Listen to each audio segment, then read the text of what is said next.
Hey guys, I'm JanetOnOccasion, and today I have scryed the infinite futures of the universe and discovered the upcoming roster reveal. It was quite easy. It's on a blog.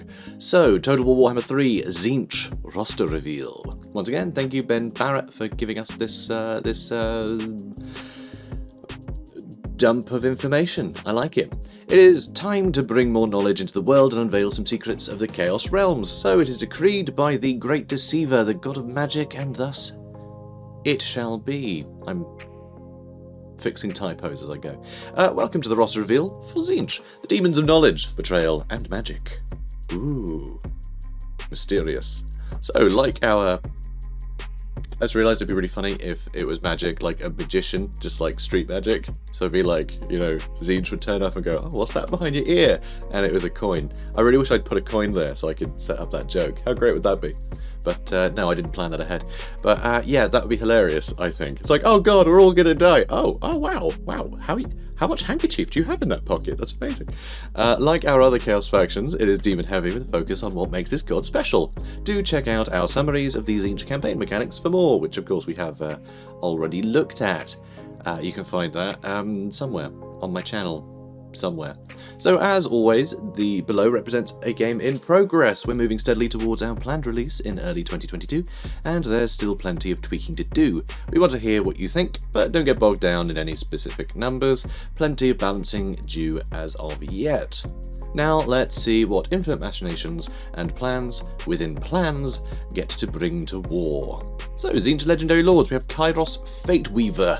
That, well, I was a bit late covering the blog post about Kairos Fateweaver, so we're going to do that in a second as well. But first we'll go with this blurb. So, Kairos can see that things that are hidden, even to Tzeentch. His right head sees possible futures as clear as day. No scheme is hidden from its sight, and the infinite possibilities of tomorrow crystallize into irrefutable fact. Kairos's left head sees the past without the petty colorations of perspective and bias. Valuable as this vision is, it comes with a heavy cost. Both of Kairos's heads are blind to the present.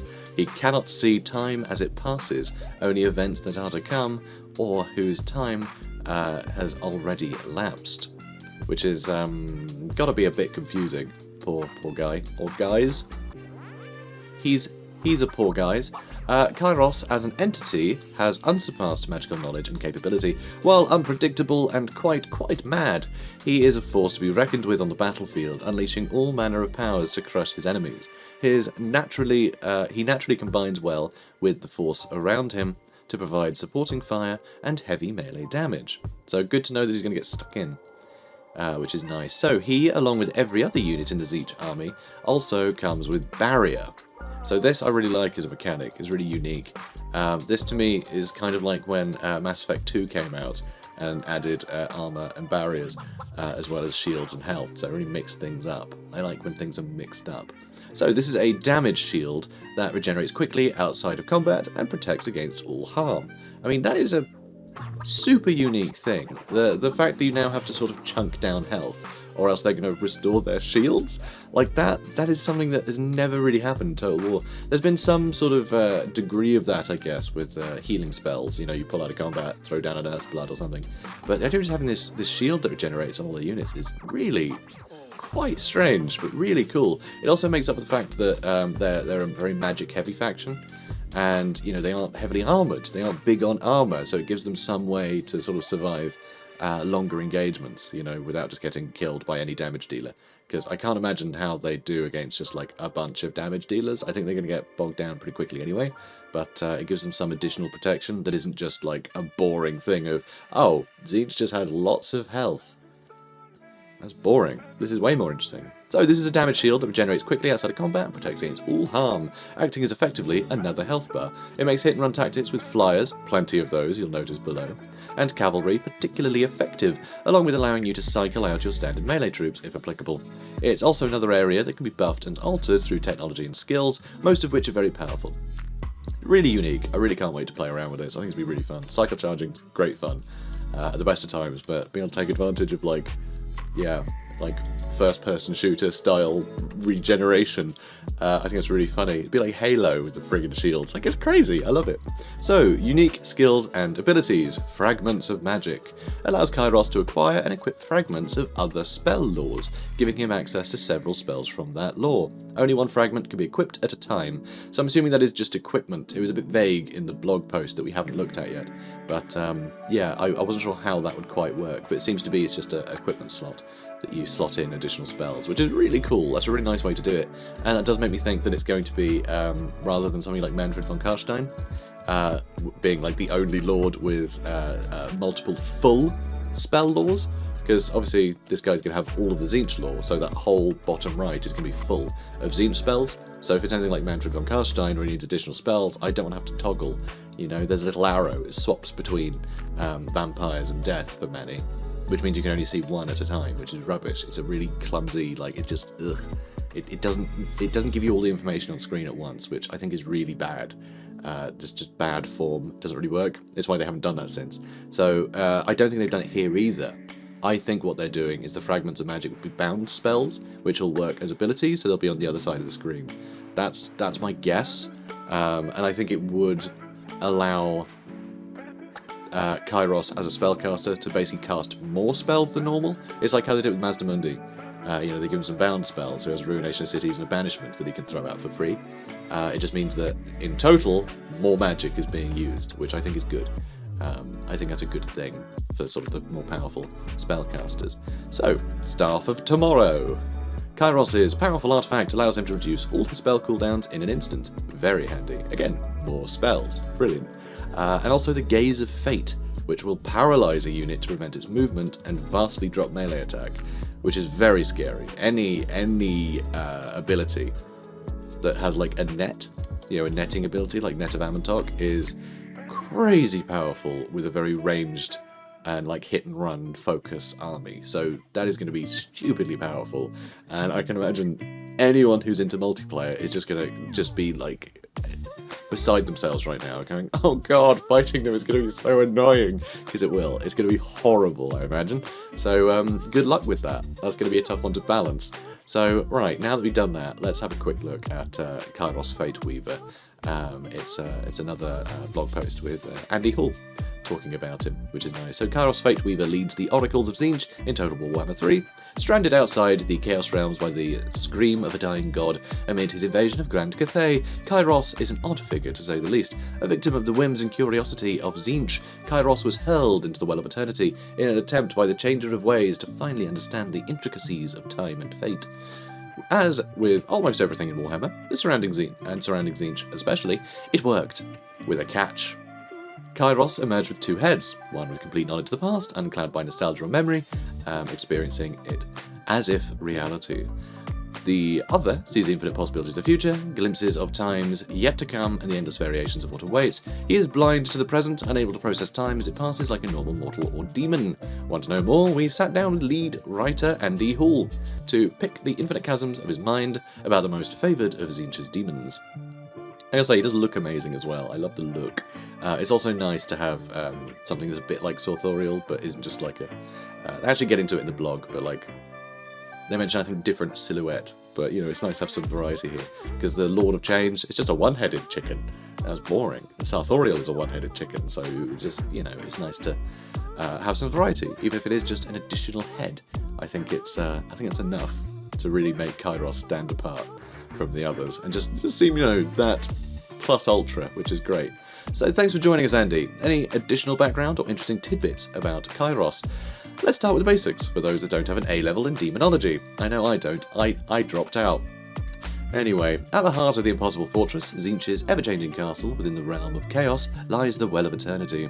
In its Stygian depths are said to be the answers to all things, but even the Changer was wary of looking into it, and so unceremoniously hurled the demon, known to mortals as Fate Weaver, into the void of the well. Just no care for your servants, you know? Just get in the well. It pleased Tzeentch greatly that Kairos eventually climbed back out of the well. It's nice he cares, but probably more about the knowledge than Kairos himself. But this time he was changed, split in twain. twain can only ever be used when something's being split. You notice that? It's always split in twain. You know, Robin Hood, this blog post, always split in twain. His right head can perceive the future, his left witnesses the past, but both are blind to the immediate present. And yet Kairos emerged from the well, able to see things hidden to his master. And so it was pronounced as Tzeentch's Oracle. To your original question, well, we wanted to make sure the dual aspect of Kairos' character was fully represented in the game, so we actually employed 2 actors to provide the voices of Kairos.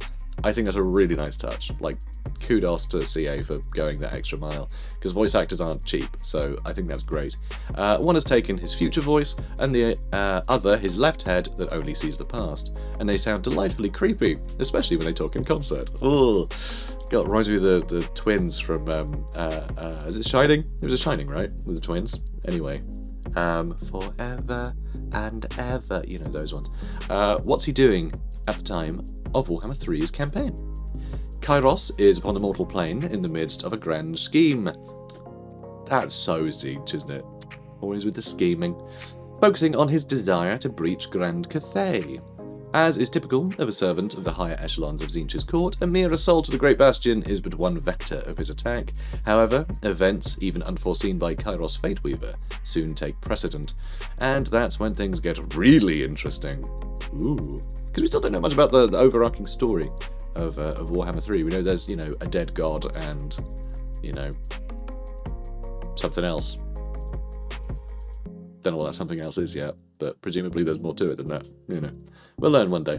So, why do we pick him to be our Tzeentch Legendary Lord for launch?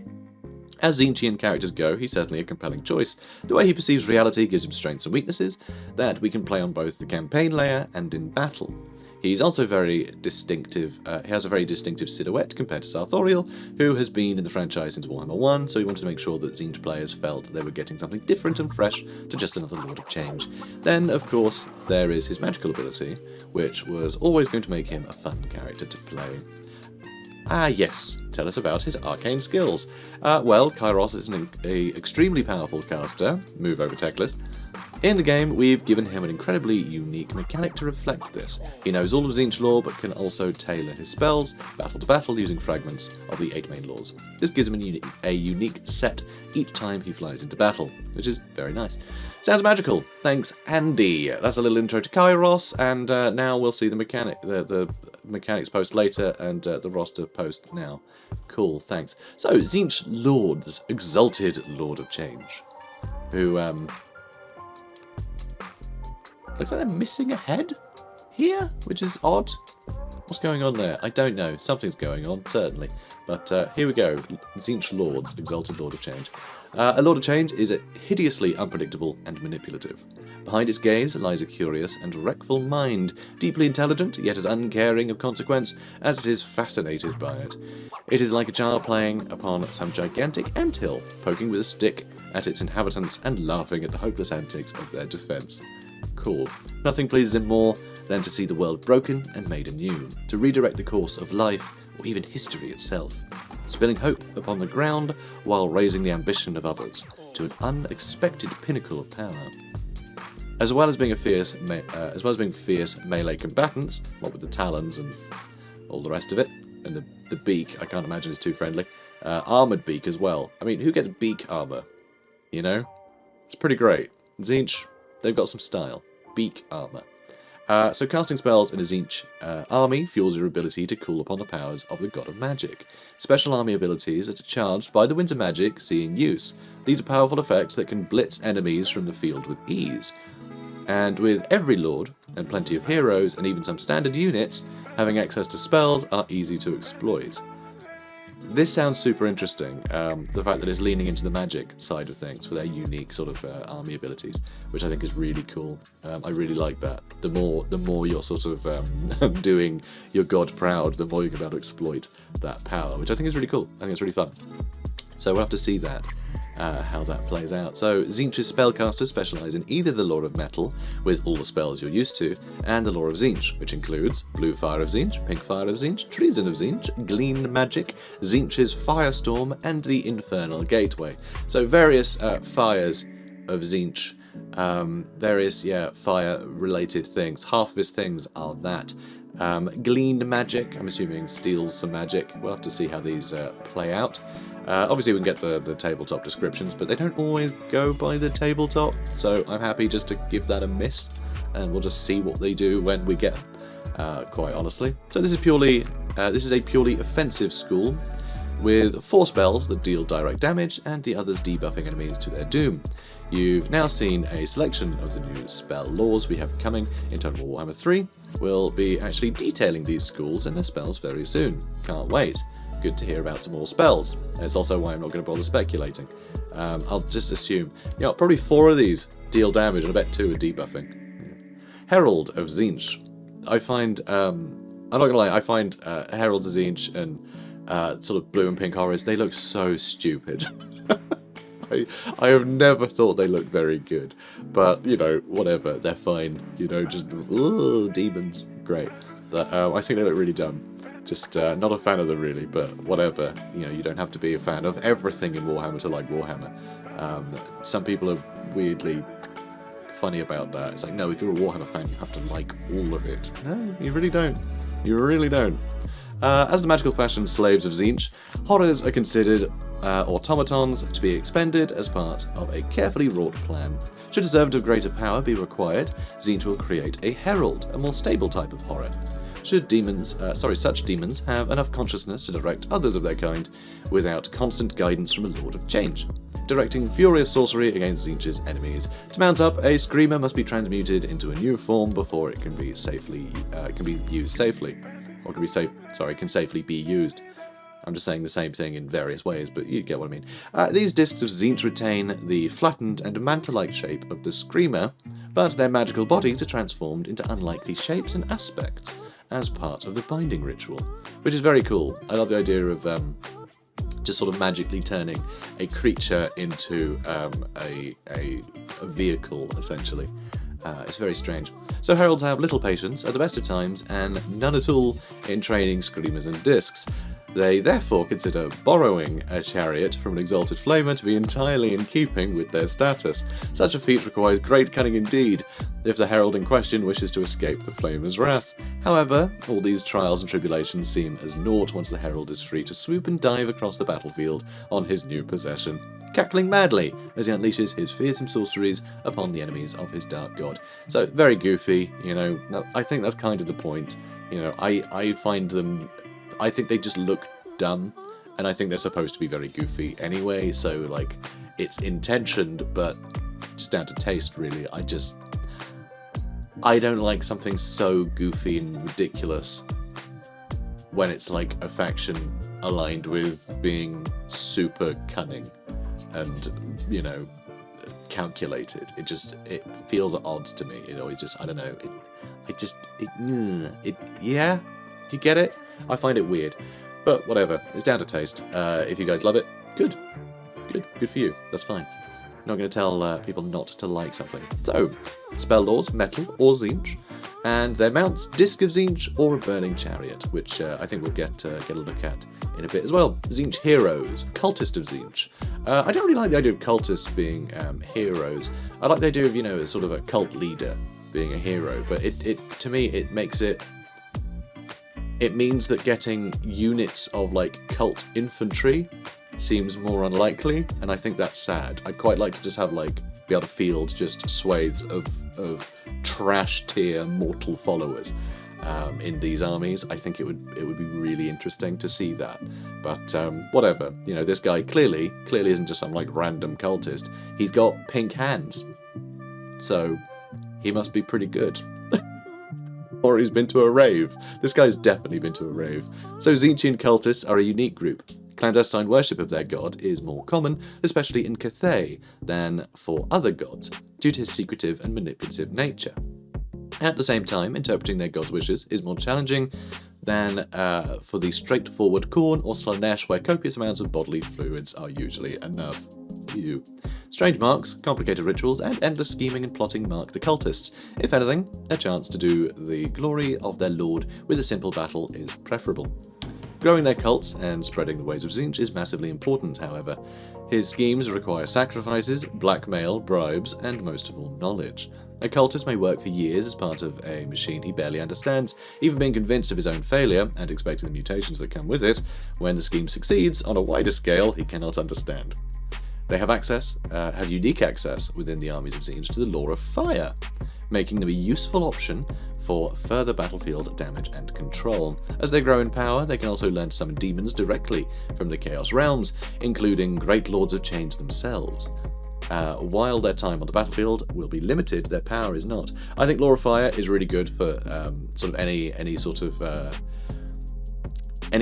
cultist that's just trying to get power. It's a very visceral and obvious thing that almost imitates the Tzeentchian law, but obviously the law of Tzeentch is like way above the capabilities of some mere mortal, right? So Law of Fire it feels very appropriate, and also fits the sort of crazy sort of demonologist thing of like, you know, lighting candles, satanic rituals, you know, that kind of stuff. I just think it feels very appropriate. It's just in terms of tone, I guess. So I really like it. Also, Chaos Steed they can mount, which, you know, Chaos Steeds have got the fiery hooves, fiery trail, so that's going to look really fun. So Iridescent Horror. Again, all these different horror-based folk are really just derpy as hell. Pink horrors, collected magic as they are, can sometimes be granted capabilities beyond the norm, and the authority and sanity that comes with it. These iridescent horrors are masters of the magical arts and powerful combatants, proving the greater of even some champions. Their deadly skills are enhanced further with locust magics that allow them to greatly buff their allies at a moment's notice, or summon more through portals to the Chaos Realms. So they do having a unit that can just summon more. It's like the Plague Priest, you know. It's just a really good utility thing to have, which I really like. So you've got your cheap front line smashing into the front, you know, a bunch of archers behind. Suddenly you're summoning more demons on top of them. That sounds really fun. So hopefully they'll play that kind of role. So it sounds good. But also they can have the Disc of Tzeentch, or a Burning Chariot. Also Laws, Metal, and Tzeentch. Well, or Tzeentch. So plenty of utility from these, I reckon. I think these guys are going to be very, very useful. So Tzeentch units, Tzeentch infantry, Blue Horrors of Tzeentch. Just everything has to be labelled as Tzeentch, doesn't it? Everything. Blue Horrors are sullen and malicious, like evil-tempered children, and sneer and grumble their way through a battle. Once spawned, they add a deeper whining note to the incessant chortling of the group as they attempt to grapple with enemies and squeeze the life from them, before inevitably wandering off in search of fresh entertainment. Notable characteristics. While classed as melee troops, as that's where their proficiency lies, Blue Horrors are capable of vomiting up magical fire. Oh good. This gives them an impressive first punch on a charging enemy. I hope that means that they have what's it called? Like the Chameleon Stalkers have. That you know, you give a melee attack order, and they use a missile attack on the charge. You know, that combined that one order, two actions thing that they have. Hopefully they have that. I forgot what that's called.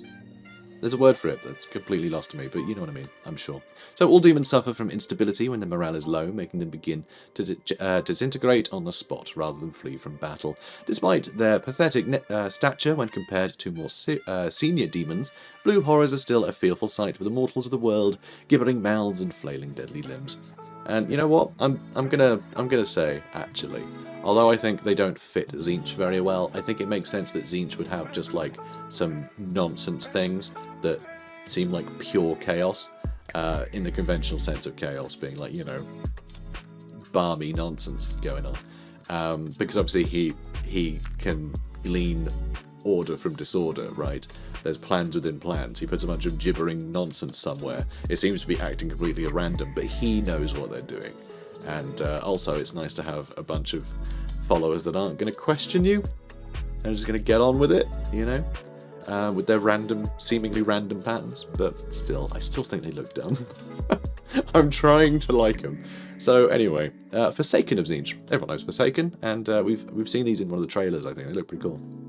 So many warriors of chaos find that the rewards of the gods turn out to be to more closely resemble afflictions than blessings. In time, many Forsaken lose any capacity for rational thought, setting aside sophisticated weaponry in favour of jagged teeth and twisted claws. They are very good at that, though. They have no intelligence, glinting within their black eyes, for their minds churn with nothing more than thoughts of killing and devouring everything they can catch. These atavistic warriors often bear ever-twisting assortments of mutations, including writhing tentacles, chitinous claws, extra heads, and hairy, grasping limbs that push out through their armour. See, now this, to me, like that is just a way you can have something that is a gibbering nonsense of random murder and anarchy, and, and you don't have to worry about it, but they don't look as dumb. So there is that, There are ways for Tzeentch to do this.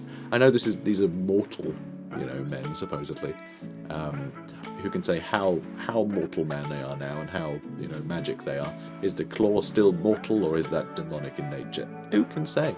Anyway, notable characteristics are one of very few dedicated melee-only ground units in Tzeentch's roster, and vital for holding early battles in campaign. The fact that they're going to be your early game unit is kind of terrifying. It shows kind of the elite nature of the Chaos armies, frankly. So, the madness of the Chaos Realms and the infection of their bodies make Forsaken immune to psychology, but liable to frenzy. Liable to frenzy, is that going to work differently than it did? Is that going to be something similar to Rampage? Because frenzy is just a bonus, It's only useful, as far as I can, figure. It's just good for things like Forsaken, so that's a bit strange. But hey, given their high armour compared to almost everything else on the Tzeentch roster, you're going to use a lot of Forsaken, depending on your playstyle anyway. And presumably they're going to get barrier as well, so they're going to have that shield as well as the armour, but who knows. Also, I wonder if the shield gets buffed from other stats, I wonder if it's that damage is guaranteed, or if melee defense can negate the damage completely, or ward saves will spare the barrier, if the barrier sort of sits outside of that stat economy. I do wonder, but we'll see, I guess. Tzeentch Missile Infantry, pink horrors of Tzeentch. So, pink horrors are identified by their luminescent pink skin and their squeals of high-pitched laughter. Spellcasting fills them with joy, and they emit special merriment as eldritch energy screeches from their upraised hands. When wounded, a pink horror exhales a final lunatic cackle before rapidly decomposing into an ectoplasmic blob of gyrating magic. Hot. Which swiftly alters colour and divides into two blue horrors, diminutive replicas of their parent demon. So I really want to know how this will work, because if this is a whole unit, will it mean you'll end up with a unit that changes nature? Will you end up with a unit of infantry that is part pink horrors and part blue horrors? Will that be the case? Because that's the ideal. But these are ranged, and the blue horrors aren't. But, they can still, I guess, shield the remaining pink horrors from harm. Or is it just going to be a bit like sort of Morga's ability to turn people into Chaos Spawn? They'll hit a threshold and then boom, Chaos Spawn. And that first unit has disappeared. Will it be pink horrors once the unit is below half health? Then they divide and turn into, a unit of blue horrors. Is that going to happen? I don't know. I really have no idea. I hope it's the earlier one and we get like a model dies, it turns into two new models that join the unit, but like different units. That would be really unique, and I think that could lead some really cool stuff in future of, sort of a unit comprising of several different models that have different effects. You know what I mean? So there could be some interesting stuff there, but we'll have to see if they've got the technology for that. I have no idea. It might be a bit boring, sadly. Notable characteristics: vomiting burning hellfire spells magical fiery doom. I think it's spelled fiery wrong. That doesn't look right. Fiery doom for most other low-tier units. Also boast greater melee capabilities than their blue cousins, making them a useful hybrid unit. So they do have melee abilities too. Gibbering delightful buffoons, which I personally feel a distinct connection with. Yeah, not me apparently. I prefer to be the buffoon. Okay, leave the buffoonery to me, thanks. Exalted pink horrors of Tzeentch. So exalted ones, so just better, more gold. That means they're exalted. So pink horrors that have proven sufficiently powerful, cunning, or mad, and survived many battles, not to mention the raucous, random happenings of their home dimension, may become exalted. They wear golden trappings and could consider themselves first among the lower servants of Tzeentch. So they're the tallest midgets, I guess. Quite how much actual respect, or even knowledge, other higher demons are paying to them is unknown. The ever higher pitch of their excited squeals means, at least, they are having a good time. That's all that matters. That's all that matters. So, notable characteristics. A further upgrade in all forms over the Pink Horrors. Their concentrated warp fire will outdamage even the celestial dragon crossbows of Grand Cathay. That sounds nuts. That sounds really impressive. Very cool. Their delight at magic and desire to see it increases Winds of Magic recharge rate for the army, stacking with each unit. That is really cool. To just have, something else promoting more magic. They don't have spells themselves, but they're going to synergize well with the, swathe of stuff that does. So that's really cool. Tzeentch Cavalry and Chariots. So, Chaos Knights of Tzeentch. Knights of Tzeentch are feared throughout the old world and beyond as merciless butchers capable of turning the course of battle with a single charge. They are towering brutes atop immensely powerful chaos steeds, rider and mount clad in thickest plate, each section of armour crafted by a master demon smith. A knight grieves at jagged blades, well suited to slicing through the flesh of the enemy. Even the frightful reputation of the Knights of Tzeentch is a weapon in its own right, crippling those who would stand against them before a single blow is struck. Wow.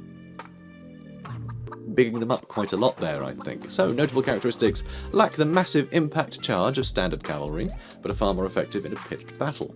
And they are armoured, which is unique for Tzeentch. So heavily armoured, unlikely to flee, and fast to strike, causing fear with their thunderous charge. The addition of Tzeentch Barrier to protect the Chaos Knights makes them absolute tanks. They have a barrier as well. That's so cool. So yeah, they can be very, very scary, I think. Absolute tanks. Very cool. Doom Knights of Tzeentch. Well, they sound even more dreadful, don't they? Doom Knights are some of the most powerful mortals the world has ever seen. Taming discs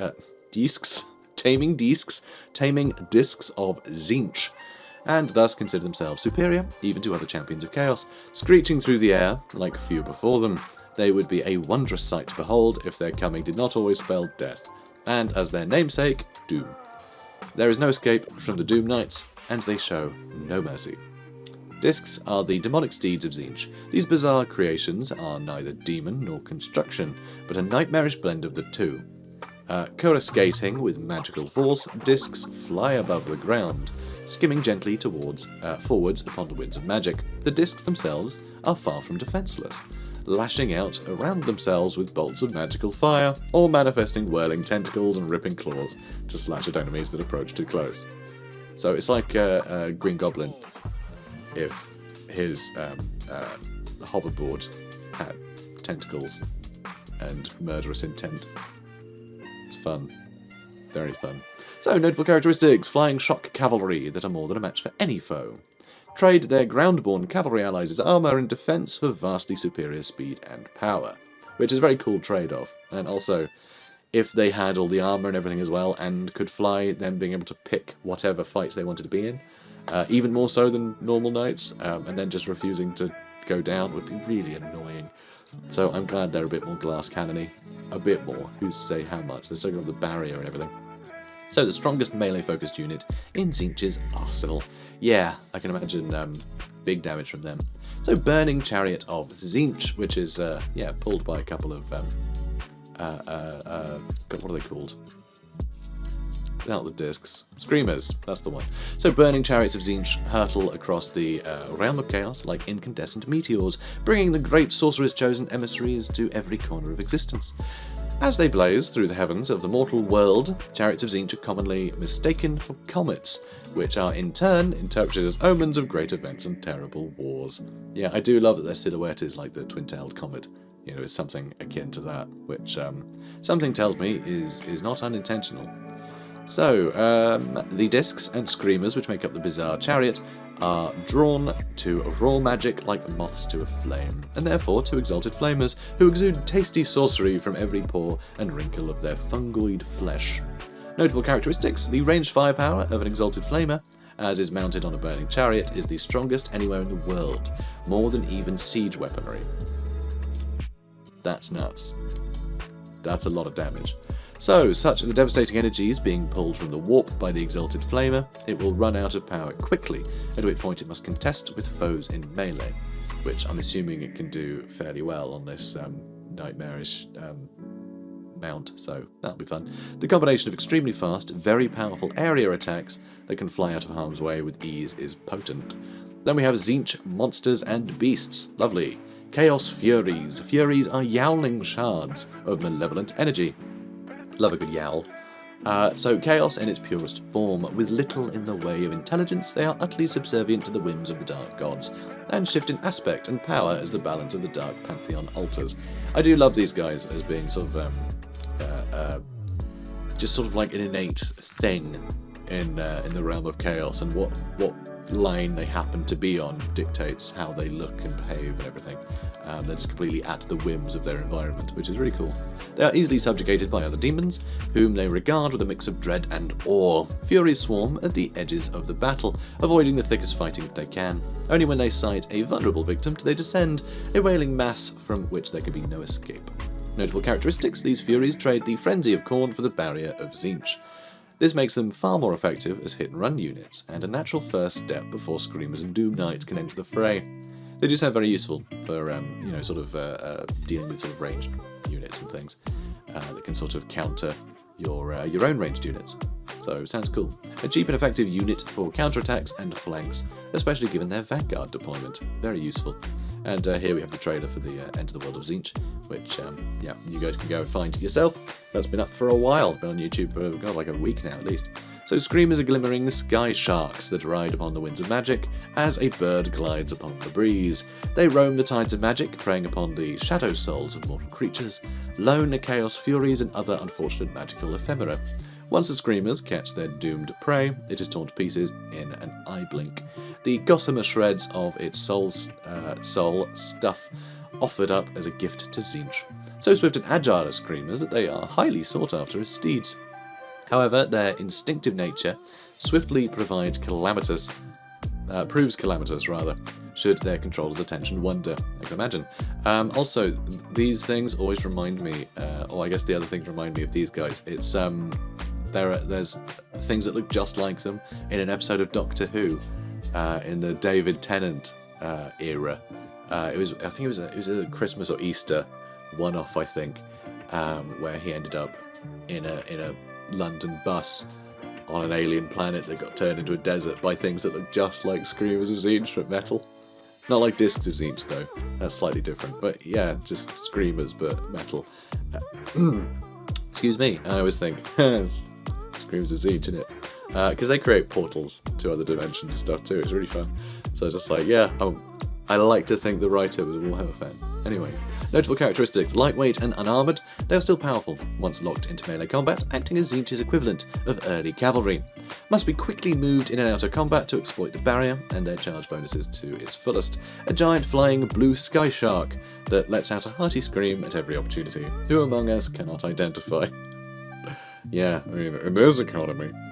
Spawn of Tzeentch. A creature visited by too many gifts of the dark gods inevitably succumbs to madness and mutation, and becomes a chaos spawn. Classic. A once humanoid form that has sprouted and burst into an obscene and monstrous anatomy, mutated almost beyond recognition. The eyes of the original creature peer out, a glint of its former personality, barely perceptible amidst the fleshy ruin. Chaos spawn are creatures of unspeakable horror, their twisted bodies sporting an impossible array of spines, eyes, and mouths. Yeah, it's not always just one. It's not always just one being that turns into a chaos spawn. Sometimes it's like several wizards will be doing a ritual, and then it'll just get like sucked into one fleshy mass. It takes all sorts to make a chaos spawn. Notable characteristics: another of Tzeentch's rare melee dedicated land units, though trading armor for power. A low model count and lack of defences make this a tricky unit to hold the line with, but their powerful blows and pure ferocity make them a unique part of Tzeentch's roster. I mean, with any Chaos Spawn, it tends to help to have them sort of like in with a bunch of infantry, because they add like a lot of mass to the front line. So if cavalry charge the infantry, they're not going to get bowled over because the Chaos Spawn hold the line there. And it also just adds like a bunch of damage dealing to the front line, and it means that the damage is being shared between the Chaos Spawn and the other unit, so it just helps make a big chunky thing that has a lot of damage potential, and it has the added mass so it can't get bowled over and like cycle charged repeatedly. So it's just, they work great with infantry.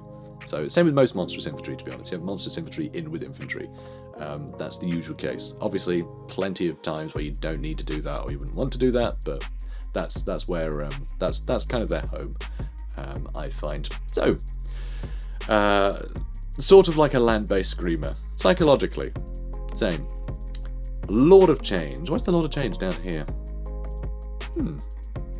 Does that mean it's not a Lord choice?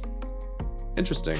As might be expected of a creature born of pure magic and bound to the will of the Master of Sorcery, a Lord of Change is a potent spellcaster. The winds of magic obey his every command, allowing him to summon whirling tempests of change and mutation. Blast the enemies of Tzeentch with bolts of multicoloured fire, or unravel the mind of an enemy spellcaster from the inside. That doesn't sound pleasant. Although a Lord of Change elects to use magic and trickery to further its ends, he is still a fearsome fighter. Countless heroes have underestimated these strange creatures, thinking their wiry frames and fluttering wings fragile. Notable characteristics: a fully fledged spellcaster and devastating single entity monster, and flyer, all in one, so they are going to be flying, which is cool. Handy, affordable, bird-shaped package. Weird sentence. It makes sense, but just a bird-shaped package just immediately raises eyebrows. So, can gain even more and more powerful spells from various campaign technologies. Won't go toe-to-toe with a Bloodthirster, but it still has plenty. No, but it is still plenty powerful enough to lay waste to mortal formations. Flamers of Tzeentch. Flamers of Tzeentch are the weirdest. They're so creepy. Ugh. Little crab claws that are also mouths. They're just very strange.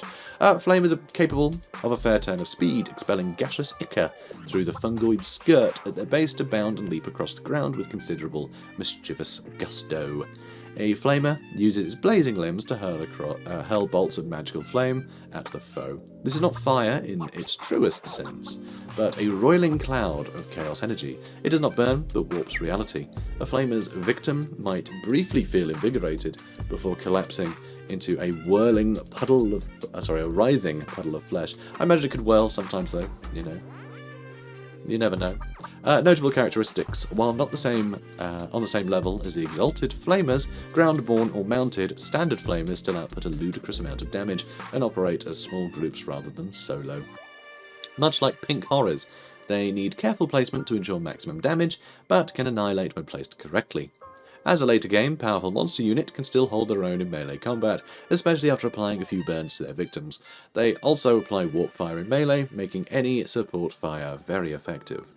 Exalted Flamer of Tzeentch. A flamer uses its blazing limbs to hurl bolts of magical flame at the foe. This is not fire in its truest sense, but a roiling cloud of chaos energy. It does not burn, but warps reality. A flamer's victim might briefly feel invigorated before collapsing into a writhing puddle of flesh. The Exalted Flamers are able to channel magical flame, to a far greater extent than their lesser brethren, and can conjure up billowing sheets of warp magic, or hurl bolts of sorcerous change that make the very air sizzle with their passing. Very cool. So what I like about just the aesthetic generally with Tzeentch, even though there's things that I think are a bit too derpy, as I've said, they don't fit any concept of life. They don't fit any sort of description of things that we would sort of deem to be, intelligent life, or even like animals. Really, they are something completely sort of devoid of comparison, which I think is great because Tzeentch is the oldest of the gods and frankly would have existed well before like anything was walking about, because he's the Lord of Change. Just the fact, the nature of the universe, it is always in change. The coming of life, is great change, and he would have been there beforehand, potentially pulling strings and learning, from it all. So the fact that all of his creatures don't fit into any category, I think just sort of is some indication of how old he is, that he was creating things to do his bidding that, before there were even things for him to draw upon, which I think is really cool. So that's my read on it anyway, that's my read on it. But I think it's a fun read. So, notable characteristics, likely to be the most powerful ranged attack on the battlefield, including siege weapons. Spray warp fire in a cone, making them deadly against formations or single entities. The warp flame debuff increases damage taken from fire attacks, strengthening almost the entire Tzeentchian army against the target. That is brutal. Low ammunition means they will inevitably end up in close combat. They don't excel, but they will hold their own. Fair enough. And then finally we have the Soul Grinder of Tzeentch, which I think looks really cool. I think he's a really cool looking thing. And also, he is slightly different to the other Soul Grinders. They have made sure that the different gods do put some stock in variety, which I think is good. When a demon's physical body is slain, he can surrender his true name to the Forge of Souls. The dark bargain thus sealed, his crippled essence is bound to a mighty warp metal hulk. Thus is he reborn as a Soul Grinder. A Soul Grinder's clanking tread shakes the ground with every step, and it is devilishly fast for a creature its size, able to scuttle swift as a horse gallop, or even faster should the scent of battle touch its nostrils. Piston-driven legs thud home with sickening force, crushing to bloody paste those beneath. Ugh. So, Soul Grinders I know are contentious. A lot of people just don't like them because they're very sort of 40k, aesthetic. I think they're fine. Certainly for, something like Khorne that's all like just very heavy metal. I think for Tzeentch, I mean, if he's got sort of infinite knowledge of everything, then he'd probably exploit that, which is fine, I don't think it fits Tzeentch as well as it does Khorne, but as we read the notable characteristics, they do differentiate, and I think it's interesting. So compared to its Soul Grinder friends in other factions, Tzeentch's hurls a long-range, anti-large set of magical spears at any target. Magical attacks ensure maximum damage, alongside armor-piercing. Blue, which is a cool colour. That's the most important one. He's blue. Yeah. But no, he's like a ranged unit, which I think is really cool. Just this sort of powerful ranged artillery piece, which is very scary. I think it's very cool. Kind of reminds me of Orion. You can have him sort of in the back, throwing javelins, and then get stuck in, crush some people underfoot. If they flee, throw another javelin at them. So it sort of reminds me of Orion in terms of its sort of use case, though bigger entity. So interesting, very cool stuff. So force your will and act your plan. Buy our game. A god of change, manipulation of magic. It naturally isn't just your armies that make the difference for Tzeentch. I'm definitely going to sneeze. No, I'm not. I'm going to sneeze. My nose is being tickled by something, and it's very obnoxious and distracting. We're right at the end as well. I guess it realised that we were about to finish. I went, okay, I'll wait. Sorry, I didn't realise what you were doing out there. So, machinations enacted via his campaign mechanics are just as likely to ruin an empire as the death of their generals and heroes. Of course, when all else fails, or more likely, just as planned, Warpfire, Claw and Fang to the soft underbelly of mortals is likely to work. So yeah, seems like a good laugh, doesn't he? Yes, he does. Even though some of these units are very silly looking, but yeah. I mean, this looks cool. This looks cool as hell. So otherworldly, it matches Tzeentch. I'll say that much. So yeah, guys, that's been Tzeentch. That's been their units. I think it's got some cool variety and some good synergy in there as well. So I think it'll be a really interesting force to use. And I think just the addition of the entire army having a shield is going to make for a very unique gameplay experience. To have this sort of regenerative shield, it means that every single unit in your roster can benefit from hit and run. So I think it's going to be one of the most micro-intensive factions out there, and it's going to be so fun to play. I think the value you can get from that faction is going to be amazing. One thing I think might have to happen though is I think there might have to be essentially a healing cap on barriers, or else it's just infinite healing. Unless the barrier is so small as to make it kind of insignificant. Yeah, I think it could be a problem. I think it could be similar to how the vampire counts in Warhammer 1. Before the healing cap was introduced, you just basically had infinite healing, and so the army could never die. You know, you just have the vampire would literally kill everything. That can still happen to a degree, you know, with characters like Vlad, but, you know, before there was literally no end to it, the amount of healing they could get. So it's just, it was broken. And this, if the barriers is like its own health pool that's going to regenerate, then you can essentially have infinite healing, provided you can get out of a fight. So I hope it's balanced well. I hope there's some limit to it, or some way to circumvent it, or, you know, something. But I hope it isn't so nerfed, you know, so limited, so that it's not fun to use. You know, the idea of being able to hit and run, I think that's great for the person playing as that faction, but not great if you're playing against them, certainly in multiplayer. So we'll see basically. So fingers crossed that it's really that it works really well. It's a really cool concept that I want to play with, but yeah, there's some concerns for sure. So there's definitely some things to keep in mind there.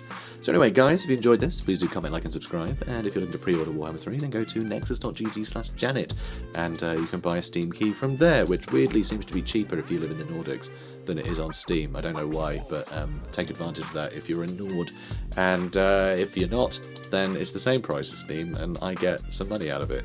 And you can leave a tip. So actually, if you bought the game and gave me a £5 donation, then I'd get more than £5. And you'd just get the thing you got at normal price. So, I mean, how great is that? It's a way to support the channel more than your money would stretch. How crazy is that? It's amazing. So go do that. Anyway, yeah, bye!